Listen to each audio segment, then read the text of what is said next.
नमस्कार, मैं सारिका तिवारी एक बार फिर आपके सामने पढ़ाई से लड़ाई चैनल में आपके सामने 4.3 प्रश्नावली साथ लेकर उपस्थित हुई हूँ। तो हम पढ़ते हैं प्रश्न नंबर 7। क्या है प्रश्न नंबर 7? दो संख्याओं के वर्गों का अंतर 180 है। दो संख्याओं के वर्गों का अंतर 180 है। छोटी संख्या का वर्ग बड़ी संख्या का 8 गुना है। तो हमें दोनों संख्याएं ज्ञात करनी है। देखिए अभी हमारे पास ना छोटी संख्या है ना बड़ी संख्या है, हमें दोनों संख्या हमारे लिए अज्ञात है। तो अज्ञात राशि को हम किसी ना किसी चर के द्वारा मानते हैं। तो हम प्रश्न पढ़ेंगे कि हमें पहले क्या मानना है। तो देखिए हम फिर से एक बार प्रश्न पढ़ते हैं। छोटी संख्या का वर्ग बड़ी संख्या का 8 गुना है, यानी वो छोटी संख्या को किसके द्वारा बता रहा है? बड़ी संख्या के। तो सबसे पहले हम बड़ी संख्या को मानेंगे। क्या लिखेंगे हम सवाल के हल में? माना बड़ी संख्या x है। बड़ी संख्या क्या हो गई है? x हो गई है। अब आगे फिर से हम प्रश्न को पढ़ते हैं। क्या कह रहा है? छोटी संख्या का वर्ग। क्या कह रहा है वो हमसे? छोटी संख्या का वर्ग। हमने ये कर दिया, छोटी संख्या का वर्ग किसके बराबर है? देखिए छोटी संख्या का वर्ग बड़ी संख्या हमारी क्या है? x, और इसका 8 गुना यानी हम उसमें 8 का गुणा कर दें। हमारी जो बड़ी संख्या x है, यदि हम उसमें 8 का गुणा कर देंगे तो हमारे पास क्या प्राप्त हो जाएगा? छोटी संख्या का वर्ग प्राप्त हो जाएगा। तो अब हमारे पास छोटी संख्या क्या आएगी? तो हम लिखें छोटी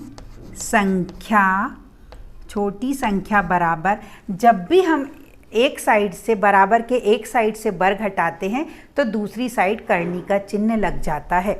हमने देखिए छोटी संख्या का वर्ग हटाया तो वो दूसरी साइड करनी के रूप में आ गया। ये हमारे पास छोटी संख्या का मान हो गया। छोटी संख्या क्या आ गई हमारे पास? करनी 8x। एक बार हम फिर प्रश्न को पढ़ते हैं। कभी भी इबारती प्रश्न को हल करने के लिए हमें प्रश्न को बार बार पढ़ना है। प्रश्न हमसे क्या कह रहा है और कैसे हमें क्या दिया हुआ है, ये हमें प्रश्न पढ़ के ही पता चलेगा। और कभी कभी हमें प्रश्न कठिन लगता है, पर जब आप प्रश्न को बार बार पढ़ेंगे, उसमें क्या दिया है, क्या कहना चाह रहा है, इसको आप लेकर चलेंगे तो आप सवाल को आसानी से हल कर पाएंगे। तो देखिए वो हमसे कह रहा है दो संख्याओं के वर्गों का अंतर। ये तो बात की बात हो गई। पहले तो हमारे पास संख्या आना चाहिए। संख्या के लिए वो हमें क्या हिंट दे रहा है कि जो छोटी संख्या का वर्ग है बड़ी संख्या का 8 गुना है। तो सबसे पहले हमारे पास बड़ी संख्या होना चाहिए। तो हमने मान लिया बड़ी संख्या x है। आगे वो क्या कह रहा है कि जो छोटी संख्या का वर्ग, हमने इसको लिख दिया छोटी संख्या का वर्ग किसके बराबर है? बड़ी संख्या के 8 गुने के। तो हमने इसको लिख दिया 8x। छोटी संख्या का वर्ग बराबर 8x। अब हमारे पास छोटी संख्या का मान होना चाहिए ना, तो हम इस पर से ये वर्ग हटाएं। जब भी हम एक साइड से वर्ग हटाते हैं तो दूसरी साइड करनी का चिन्ह आ जाता है। तो हमने छोटी संख्या का वर्ग हटाया तो 8x पे करनी चल गई। इस प्रकार हमारी बड़ी संख्या x है और छोटी संख्या क्या है? करनी 8x है। अब प्रश्नानुसार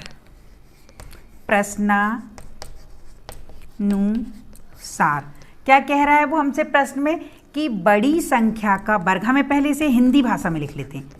बड़ी संख्या का वर्ग ऋण छोटी संख्या का वर्ग, दोनों का अंतर। देखिए दो संख्याओं के वर्गों का अंतर। छोटी संख्या का वर्ग बराबर से 180। वो हमसे कह रहा है कि बड़ी संख्या का वर्ग कर दें, उसमें से छोटी संख्या के वर्ग को अंतर यानी घटाना, दोनों को घटाएंगे तो बराबर से 180 आएगा। बड़ी संख्या हमारे पास x है तो x का वर्ग हो गया ऋण छोटी संख्या का वर्ग। देखिए छोटी संख्या का वर्ग हमारे पास दिया हुआ है 8x, हमने पहले ही माना हुआ है। छोटी संख्या का वर्ग क्या है हमारे पास? 8x बराबर, और फिर बराबर से ये 180। अब हम 180 का क्या कर लें? पक्षांतर कर लेते हैं। तो हम क्या लिखेंगे इसको? x² ऋण 8x बराबर से, यदि हम 180 का पक्षांतर करेंगे तो क्या हो जाएगा? ऋण 180, और यहाँ पर क्या बचा? 0 बचा। अब इस समीकरण को हल करने के लिए हमारे पास ये देखिए द्विघात समीकरण बन गया ना। इस समीकरण को हल करने के लिए हमारे पास 3 विधियां हैं।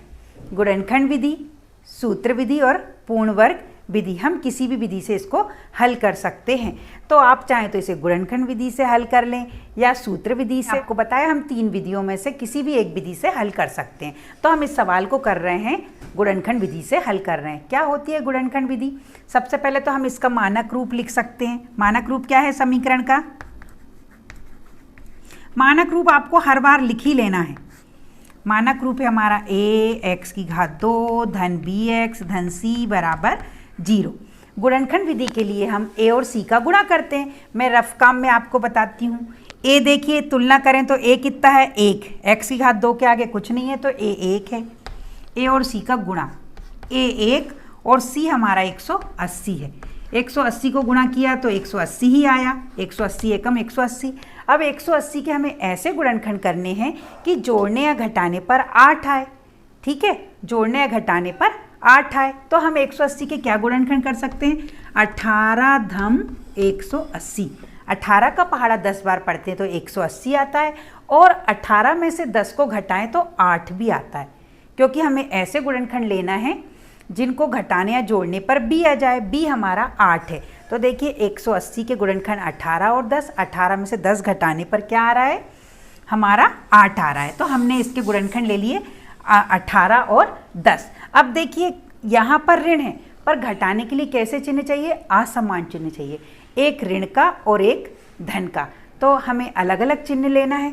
तो हम बड़ी संख्या में हमारा b का जो चिन्ह है वो बड़ी संख्या में लेंगे और एक चिन्ह हम छोटी संख्या में ले लेंगे। हमारे पास यहाँ b का चिन्ह ऋण है तो बड़ी संख्या में ऋण लेंगे, छोटी संख्या में धन लेंगे। अब इस समीकरण का रूप क्या हो जाएगा? देखिए x⁻2, अब 8x को हमने 18x ऋण 18x और धन 10x में बदल दिया है। आगे हमारे पास है ऋण 180 बराबर 0। 180 के 2 गुणनखंड है हमारे पास, क्या है? 18 गुणित 10।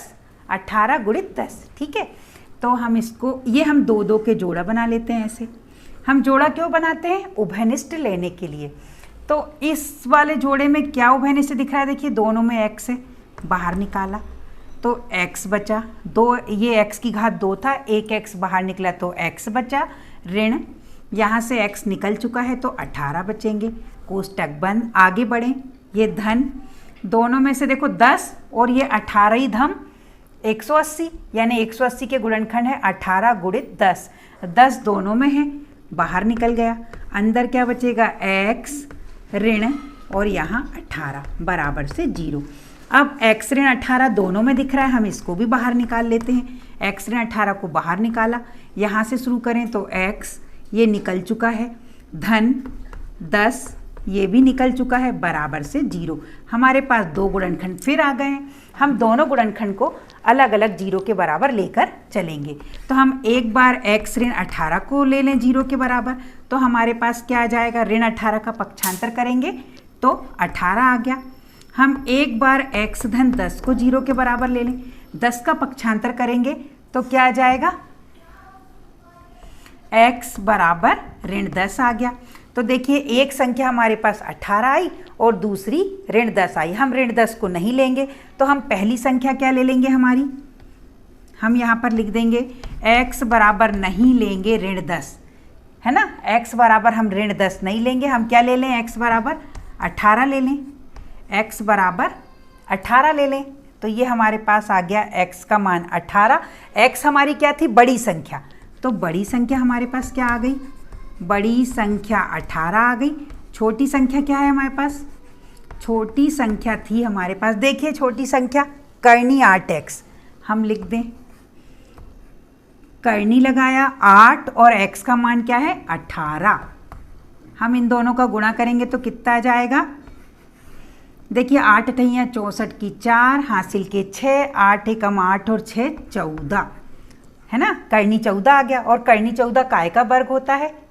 करनी 14 काय का वर्ग होता है? 12 का। 12 गुणित 12, तो इसमें से 12 निकल जाएगा। हमारी छोटी संख्या क्या हो गई? 12 और बड़ी संख्या हो गई 18। जब आप 18 का वर्ग करेंगे, बड़ी संख्या का वर्ग छोटी संख्या का वर्ग करके घटाएंगे तो हमारे पास 180 आ जाएगा। इस प्रकार हमने ये सवाल 4.3 के प्रश्न नंबर 7 को हल किया।